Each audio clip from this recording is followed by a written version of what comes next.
बिस्मिल्लाहिर्रहमानिर्रहीम। अस्सलामुअलैकुम। मैं हूँ सारा ख़ान और आपको अपने चैनल द कुलाची टेस्ट में वेलकम करते हैं। व्यूअर्स, आज मैं आपके लिए मज़ेदार से कबाब बनाने की रेसिपी लेकर आई हूँ। लेकिन इस कबाब के अंदर ना तो हमने चिकन ऐड किया है, ना ही बीफ है और ना ही मटन है।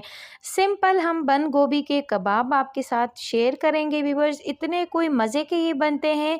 इसको आप हाई टी के साइड डिश के तौर पे भी बनाकर रख सकते हैं हाई टी में, और इसको किसी तरीके से आप बनाकर यूज़ कर सकते हैं।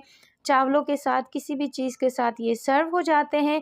लेकिन इतने को ये टेस्टी बनते हैं, इतने मज़े के बनते हैं बंद गोभी के कबाब। तो चलिए व्यूअर्स, बिल्कुल सिंपल से मसाले ऐड करते हैं और ये मज़ेदार से कबाब आपके साथ शेयर करते हैं। सबसे पहले एक कटोरी भर के हम बंद गोभी लेंगे। इसको हमने ग्रेटर की मदद से ग्रेट